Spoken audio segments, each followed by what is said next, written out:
Bayangkan jika satu kata yang terlepas dari amarahmu mampu menenggelamkan seluruh peradaban dan mengubah lembah hijau menjadi samudra tanpa tepi.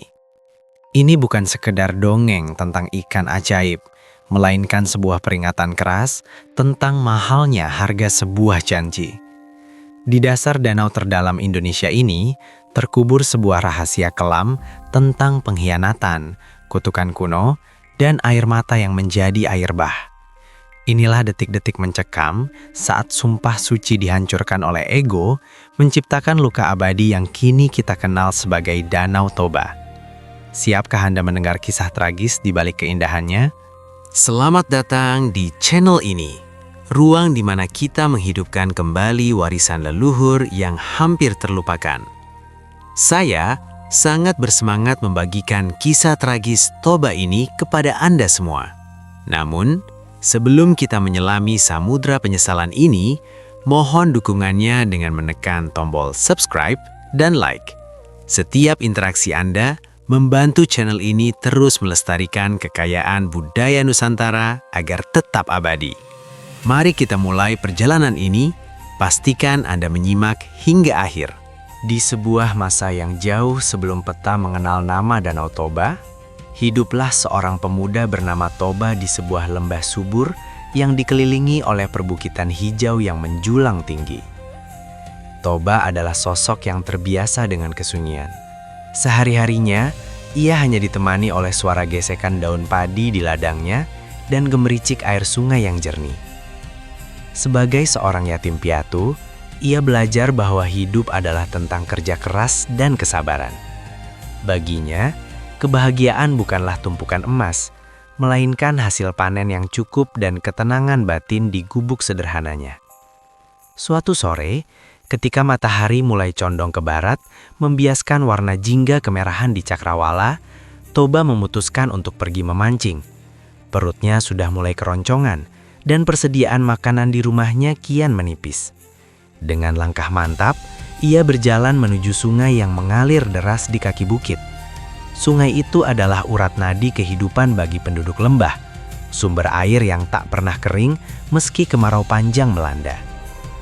Toba melemparkan kailnya ke tengah pusaran air yang tenang. Ia duduk terdiam di atas sebuah batu besar, membiarkan pikirannya melayang bersama angin sore. Menit demi menit berlalu, namun belum ada satupun ikan yang menyentuh umpannya. Mungkin hari ini alam sedang tidak ingin berbagi, gumamnya dalam hati. Namun tepat saat ia hendak menarik kailnya untuk pulang, sesuatu yang luar biasa terjadi.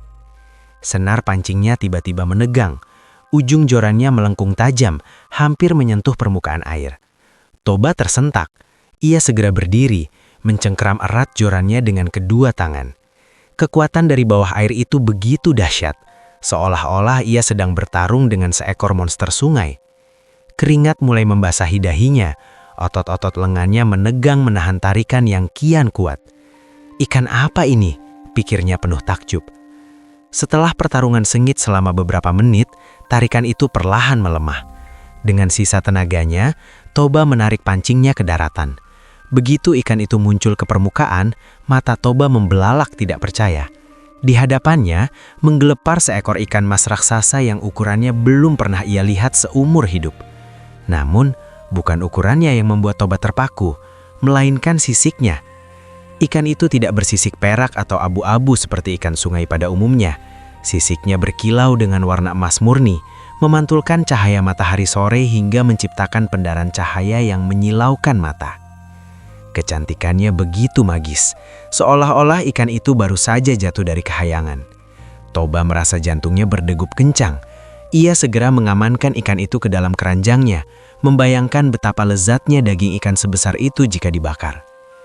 Namun, keajaiban yang sesungguhnya baru saja termulai. Saat Toba sudah berada di gubuknya dan bersiap untuk menyembelih ikan tersebut, sebuah suara lembut yang penuh duka terdengar di telinganya. "Tolong, jangan bunuh aku, kasihanilah aku manusia yang baik." Toba terlonjak, ia menjatuhkan pisau di tangannya. Ia melihat ke sekeliling, namun tidak ada siapapun di gubuk itu. Matanya kemudian tertuju pada ikan mas di dalam keranjang. Ikan itu menatapnya dengan mata yang jernih. seolah-olah penuh dengan air mata. Belum sempat Toba mencerna apa yang terjadi, cahaya keemasan yang sangat terang tiba-tiba menyelimuti seluruh ruangan gubuknya. Toba terpaksa memejamkan mata karena silau yang luar biasa. Saat perlahan ia membuka matanya kembali, ikan mas itu telah hilang. Di tempat ikan mas itu berada, kini berdiri seorang wanita yang kecantikannya tak sanggup dilukiskan dengan kata-kata.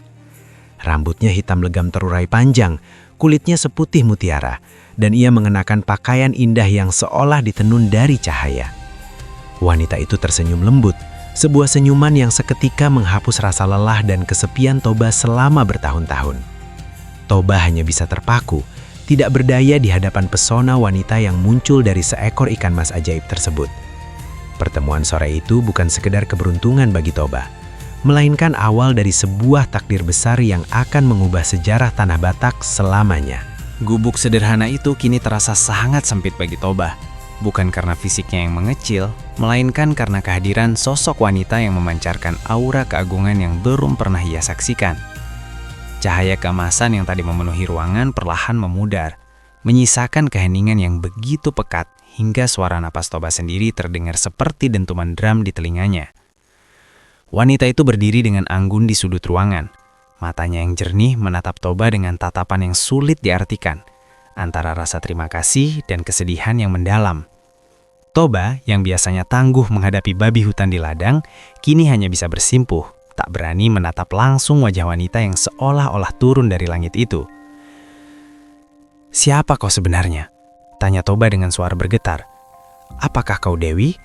Ataukah kau peri yang turun ke bumi untuk menghukumku?" Wanita itu tersenyum tipis, sebuah senyuman yang mampu meluluhkan hati yang paling keras sekalipun. "Aku adalah putri yang dikutuk, Toba. Kesabaranmu saat memancing dan ketulusanmu untuk tidak menyakitiku saat aku memohon ampun tadi telah mematahkan kutukan kuno yang mengikatku dalam rupa seekor ikan mas. Kini aku berhutang nyawa dan kebebasan padamu." Toba terdiam. Ia merasa seperti sedang berada dalam mimpi yang paling indah sekaligus paling aneh. Wanita itu kemudian bercerita tentang keajaiban-keajaiban yang ia miliki dan bagaimana ia bersedia menjadi pendamping hidup Toba sebagai bentuk balas budi. Baginya, Toba bukan sekedar pemuda desa biasa. Toba adalah penyelamatnya. Namun sebelum Toba sempat mengutarakan kegembiraannya, wajah wanita itu mendadak berubah serius. Ia melangkah mendekat, aroma harum bunga melati yang segar seolah mengikuti setiap gerakannya. Ia memegang tangan Toba yang kasar karena kerja ladang, lalu menatapnya dalam-dalam. "Toba, aku bersedia menjadi istrimu. Aku akan menemanimu dalam suka dan duka, mengurus rumahmu, dan menjadi ibu dari anak-anakmu kelak. Namun dengarkan aku baik-baik." Suaranya merendah, menjadi sebuah bisikan yang penuh penekanan. "Ada satu syarat yang harus kau penuhi. Sebuah janji yang tidak boleh kau langgar meski nyawamu menjadi taruhannya." Toba mengangguk cepat, tanpa sedikit pun keraguan. "Katakanlah, apapun itu akan kulakukan." "Jangan pernah, sekalipun, kau sebutkan asal-usulku kepada siapapun. Jangan pernah kau ucapkan bahwa aku adalah seekor ikan. Rahasia ini harus terkubur rapat di dalam dadamu, bahkan dari anak kita kelak. Jika kau melanggar sumpah ini, keseimbangan alam akan terganggu. Bencana besar yang tak terbayangkan akan melanda lembah ini, dan kita semua akan musnah di telan bumi." Suasana mendadak sangat dingin. Di luar gubuk, angin malam bertiup kencang menggoyangkan pohon-pohon besar seolah menjadi saksi atas peringatan tersebut. Toba menelan ludah. Ia merasakan beratnya beban dari kata-kata tersebut. Namun cinta yang mulai tumbuh di hatinya jauh lebih kuat daripada rasa takutnya. "Aku bersumpah," ucap Toba dengan lantang. Ia mengangkat tangannya, seolah-olah bersaksi di hadapan para leluhur dan penguasa alam semesta. "Di bawah langit yang sunyi ini, aku berjanji tidak akan pernah membocorkan rahasiamu. Biarlah petir menyambarku jika aku ingkar. Kau adalah istriku, manusia seutuhnya bagiku, dan masa lalumu adalah rahasia abadi kita." Mendengar sumpah itu, sang putri tersenyum lega. Ketegangan di wajahnya sirna, digantikan dengan kelembutan yang hangat. Malam itu, di bawah kesaksian bintang-bintang yang berkilau di atas lembah, sebuah ikatan suci pun terjalin. Toba merasa hidupnya telah lengkap. Ia tak lagi merasa kesepian. Ia merasa memiliki segalanya. Namun Toba tidak menyadari bahwa sumpah yang diucapkan dengan begitu mudah saat jatuh cinta itu seringkali menjadi ujian yang paling berat saat amarah dan kelelahan datang melanda.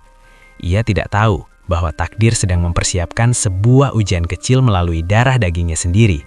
Sebuah ujian yang akan menentukan apakah janji yang diucapkannya di bawah langit sunyi itu benar-benar sekuat batu karang atau serapuh ranting kering yang mudah patah. Tahun-tahun berlalu seperti aliran sungai yang tenang namun pasti. Lembah yang dulunya sunyi, kini sering terdengar suara tawa riang. Toba merasa hidupnya telah sempurna. Istrinya, sang putri ikan yang jelita, bukan hanya seorang pendamping yang setia, tetapi juga pembawa keberuntungan. Sejak mereka menikah, hasil ladang Toba melimpah ruah dan hewan ternaknya berkembang biak dengan pesat. Namun kebahagiaan terbesar mereka adalah hadirnya seorang anak laki-laki yang mereka beri nama Samosir. Samosir tumbuh menjadi anak yang lincah dengan mata yang bulat dan jernih, mewarisi ketampanan ayahnya dan kelembutan ibunya. Namun, ada satu keganjilan yang menyertai pertumbuhannya. Samosir memiliki nafsu makan yang luar biasa besar, seolah-olah rasa lapar di perutnya tidak pernah benar-benar padam. Ia bisa menghabiskan porsi makan 2 orang dewasa dalam sekali duduk, namun tubuhnya tetap terlihat biasa saja. Seakan semua energi yang ia konsumsi berubah menjadi tenaga untuk bermain tanpa henti. Karena kasih sayang yang terlalu besar, Toba dan istrinya cenderung memanjakan Samosir. Apapun yang diminta sang anak, selalu mereka usahakan. Namun, seiring bertambahnya usia, sifat manja Samosir mulai menjadi duri dalam keharmonisan keluarga kecil itu. Samosir seringkali malas membantu ayahnya di ladang, dan lebih memilih menghabiskan waktu bermain di sungai atau sekedar tidur-tiduran di bawah pohon rindang. Suatu hari, terik matahari di lembah terasa begitu menyengat, seolah-olah sang surya sedang murka.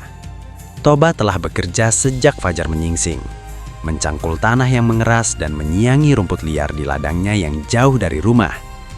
Peluhnya bercucuran membasahi baju kainnya yang kasar. Perutnya mulai melilit karena rasa lapar yang hebat. Namun, ia terus bertahan, menanti kiriman bekal makan siang yang biasanya diantarkan oleh anak tercintanya. Di rumah, sang istri telah menyiapkan masakan spesial, nasi hangat, sayur segar, dan ikan bakar hasil tangkapan Toba kemarin. Semuanya ditata rapi dalam rantang bambu. Samosir, tolong antarkan bekal ini untuk ayahmu di ladang. Kasihan dia, pasti sudah sangat lelah dan lapar, ucap sang ibu dengan lembut. Samosir yang sedang asyik bermain, awalnya menggerutu. Namun karena desakan ibunya, ia akhirnya membawa rantang itu dengan langkah malas. Di tengah perjalanan yang menanjak dan panas, aroma sedap dari dalam rantang mulai menusuk hidungnya. Rasa lapar yang menjadi ciri khasnya tiba-tiba muncul dengan kekuatan yang tak terbendung. Hanya sedikit saja, pikir Samosir sambil membuka tutup rantang. Ayah pasti tidak akan berkenan jika aku mencicipinya sedikit. Satu suapan masuk ke mulutnya. Rasanya begitu nikmat. Namun satu suapan itu justru memicu nafsu makannya yang tak terkendali. Samosir duduk di bawah pohon besar yang teduh, menjauh dari jalan setapak.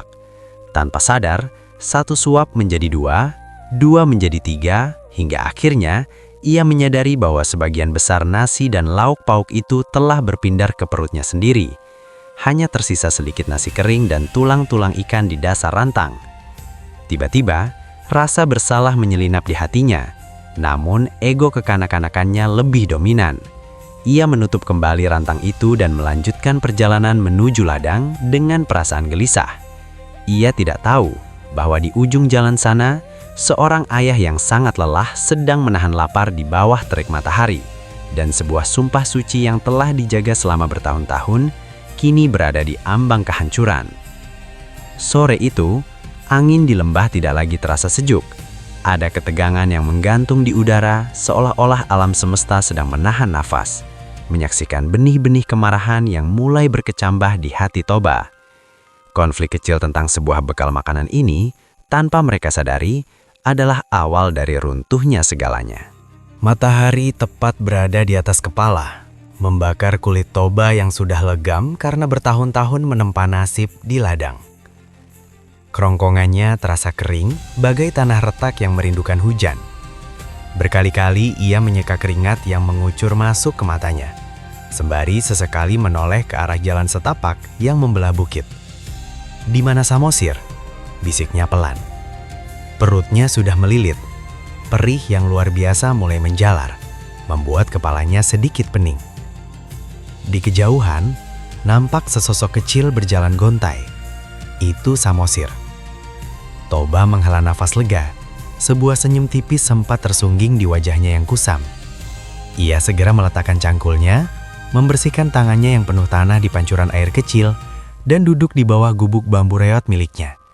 Ia sudah membayangkan kelezatan masakan istrinya yang selalu berhasil memulihkan tenaganya. Samosir tiba dengan wajah tertunduk. Ia menyerahkan rantang bambu itu tanpa berani menatap mata ayahnya. "Maaf ayah, Samosir terlambat," ucapnya lirih. Suaranya nyaris hilang ditelan semilir angin yang mendadak terasa panas. Toba tidak curiga. Dengan tangan gemetar karena lapar, ia membuka tutup rantang itu. Namun seketika, dunianya seolah berhenti berputar. Matanya terbelalak melihat isi di dalamnya. Tidak ada nasi hangat yang mengepul, tidak ada ikan bakar yang gurih. Yang tersisa hanyalah remah-remah nasi kering dan tulang-tulang ikan yang sudah bersih dari dagingnya. Toba terdiam. Keheningan itu jauh lebih menakutkan daripada badai. Ia mendongak menatap Samosir yang gemetar ketakutan. "Apa ini Samosir? Di mana makananku?" tanya Toba, suaranya berat dan rendah, menahan ledakan yang sudah berada di ujung lidah. "Tadi Samosir lapar sekali di jalan ayah. Samosir hanya makan sedikit, tapi tidak tahu kenapa, tiba-tiba habis," jawab Samosir sambil mulai terisak. Mendengar jawaban itu, pertahanan Toba runtuh. Rasa lelah yang menumpuk sejak subuh, rasa lapar yang menyiksa, dan rasa kecewa pada anak yang selama ini ia manjakan, bercampur menjadi satu ledakan amarah yang membutakan akal sehatnya. Ia berdiri dengan sentakan kasar, hingga rantang di tangannya terlempar dan jatuh ke tanah. "Kau benar-benar anak yang tidak tahu diuntung," teriak Toba, suaranya menggelegar memenuhi lembah. "Aku bekerja mati-matian di sini dan kau dengan teganya memakan hak ayahmu sendiri." Samosir menangis sejadi-jadinya. Ia mundur selangkah demi selangkah karena takut melihat wajah ayahnya yang memerah padam. Namun, kemarahan Toba sudah melampaui batas kendali. Dalam puncak emosi yang gelap itu, ingatannya akan sumpah suci yang ia ucapkan di bawah langit sunyi bertahun-tahun lalu menguap begitu saja. Dasar anak nakal, tidak punya tata krama. Toba melangkah maju, jarinya menunjuk tepat ke wajah Samosir. Dan kalimat terkutuk itu pun meluncur tanpa hambatan. "Memang benar kata orang, kau ini adalah anak keturunan ikan yang tidak tahu diri." Seketika, waktu seolah berhenti. Toba tersentak. Ia menutup mulutnya dengan tangan, matanya membelalak penuh horor. Ia baru saja menyadari apa yang baru saja ia ucapkan. Kata ikan yang selama ini ia jaga seperti nyawanya sendiri, kini telah dilepaskan ke udara. Langit yang tadinya biru cerah, dalam sekejap berubah menjadi hitam pekat seolah tinta raksasa tumpah dari kayangan. Petir menyambar dengan suara yang memekakkan telinga, membelah angkasa tepat di atas kepala mereka. Angin puyuh mulai berputar, menerbangkan debu dan dedaunan kering. Samosir, yang ketakutan bukan main, segera berbalik dan berlari sekencang mungkin menuju rumah sambil terus menangis. Sementara Toba hanya bisa terpaku di tengah ladangnya. Ia merasakan getaran hebat dari bawah tanah. Sebuah getaran yang memberitahunya bahwa alam tidak akan pernah memaafkan sumpah yang dilanggar. Janji yang hancur itu kini telah membuka gerbang bencana yang tak akan bisa ia tutup kembali. Samosir berlari sekuat tenaga. Napasnya tersengal-sengal, air matanya membasahi pipi yang kemerahan karena takut dan sedih. Kalimat ayahnya terus terngiang-ngiang di kepalanya seperti kutukan yang menyayat hati. "Anak ikan. Aku anak ikan?" bisiknya disela isak tangis. Ia tidak mengerti apa maksudnya, namun ia merasakan luka yang sangat dalam dari ucapan orang yang paling ia hormati. Sesampainya di rumah, Samosir langsung memeluk ibunya yang sedang berdiri di depan pintu dengan wajah pucat pasi. Sang ibu tidak perlu bertanya, ia sudah merasakan getaran di udara dan perubahan warna langit yang menandakan bahwa sumpah suci itu telah hancur berkeping-keping. Rahasia yang ia jaga dengan nyawanya kini telah menjadi konsumsi angin. "Ibu, apakah benar aku anak keturunan ikan?" tanya Samosir dengan suara gemetar. Sang ibu tidak menjawab dengan kata-kata. Ia mencium kening anaknya untuk terakhir kalinya, matanya berkaca-kaca penuh duka. "Anakku, cepatlah lari. Pergilah ke puncak bukit yang paling tinggi di sana. Jangan menoleh ke belakang. Teruslah berlari sampai kau mencapai tempat yang paling aman." Perintah ibunya dengan suara tegas namun penuh kasih. Tanpa banyak tanya, Samosir kembali berlari mendaki bukit tertinggi di tengah lembah tersebut. Sementara itu, sang ibu melangkah menuju sungai tempat dulu ia pertama kali bertemu Toba. Ia menatap langit yang kini mulai memuntahkan hujan deras, bukan hujan biasa, melainkan hujan yang seolah ingin menenggelamkan seluruh dosa manusia. Begitu kakinya menyentuh air sungai, tubuh cantiknya perlahan-lahan kembali bersinar keemasan, lalu perlahan menghilang, kembali menjadi sosok ikan mas raksasa yang menyelam ke kedalaman air yang mulai meluap. Di ladang, Toba berdiri terpaku. Bumi di bawah kakinya mulai bergetar hebat. Tiba-tiba dari bekas injakan kaki Samosir dan tempat Toba berdiri, air menyembur keluar dengan kekuatan yang luar biasa. Air itu bukan keluar perlahan, melainkan meledak seperti air bah yang murka. Tanah terbelah, menciptakan jurang-jurang raksasa yang langsung terisi oleh air yang hitam dan dingin. Toba mencoba berlari, namun tenaganya seolah tersedot oleh bumi. Ia melihat gubuknya hancur dihantam ombak besar yang muncul entah dari mana. Ia melihat ladang-ladangnya yang subur lenyap dalam hitungan detik. "Maafkan aku, maafkan aku!" teriak Toba sekuat tenaga ke arah langit, namun suaranya tenggelam oleh gelegar guntur yang menyahut tanpa henti. Dalam hitungan jam, lembah subur yang dulunya penuh tawa itu kini telah berubah menjadi sebuah lautan luas yang terperangkap di antara perbukitan. Air terus naik, menenggelamkan segala kenangan, harta benda dan kesombongan Toba. Toba sendiri hilang ditelan ombak, membawa penyesalan abadinya ke dasar air yang paling dalam. Ketika badai mereda dan matahari mulai mengintip dari balik awan hitam, yang tersisa hanyalah sebuah danau raksasa yang sangat tenang namun menyimpan misteri yang dalam. Samosir yang berhasil mencapai puncak bukit selamat dari maut. Namun ia kini sendirian di tengah kepungan air. Bukit tempat ia berdiri itulah yang kini kita kenal sebagai Pulau Samosir, yang berada tepat di tengah Danau Toba. Penyesalan Toba tidak pernah bisa mengembalikan keadaan.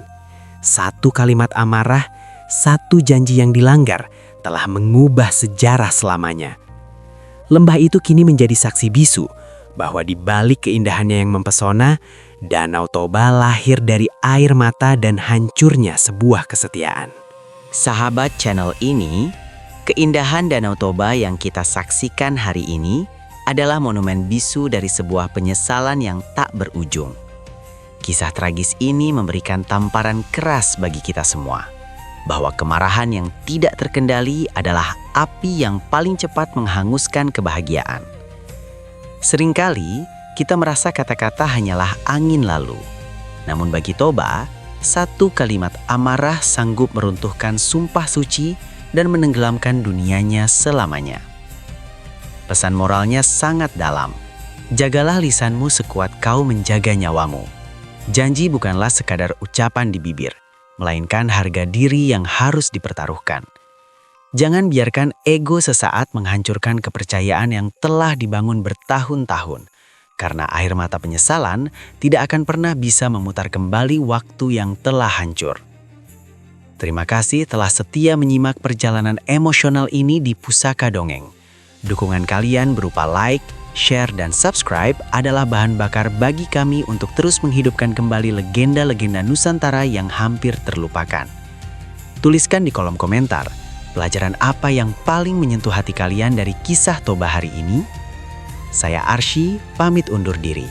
Tetaplah bangga dengan kekayaan budaya kita. Jaga lisan dan jaga hati.